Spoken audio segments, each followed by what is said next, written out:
C'è ancora il casco di protezione appoggiato su un grosso ramo in questa, cava in via Coltura San Giorgio in Brenta.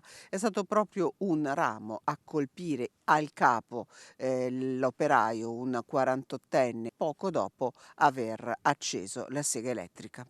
Erano le 8:45 quando qui in via Coltura Fontaniva si è consumata la tragedia. Il 48enne Mariano Martinucci, residente in Toscana, a Capannoli, provincia di Pisa, e dipendente di una ditta della provincia di Firenze specializzata nella manutenzione di boschi e legname, stava per iniziare a operare su questa catasta di legna quando, per cause da definire, è stato travolto da un tronco che lo ha colpito alla testa, non lasciandogli alcuna possibilità di salvezza. Inutili soccorsi chiamati dal compagno di lavoro. Sul posto sono arrivate 2 ambulanze ed è atterrato anche l'elicottero del SUEM, ma per Mariano Martinucci non c'era già più nulla da fare.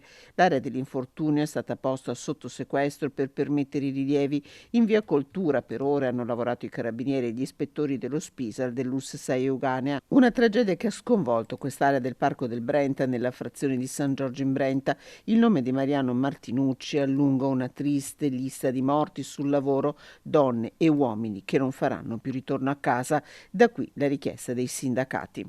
Noi ovviamente esprimiamo la massima vicinanza alla famiglia della persona deceduta e auspichiamo che venga fatta chiarezza sull'ennesima morte del lavoro e su una strage che ormai non ha più fine. Sottolineiamo ancora una volta l'esigenza di un intervento diretto della politica, del governo sia nazionale che regionale, affinché vengano messe a disposizione le risorse necessarie per implementare il numero di ispettori dell'Ispettorato del Lavoro e degli organi competenti. La salma di Mariano Martinucci è a disposizione dell'autorità giudiziaria.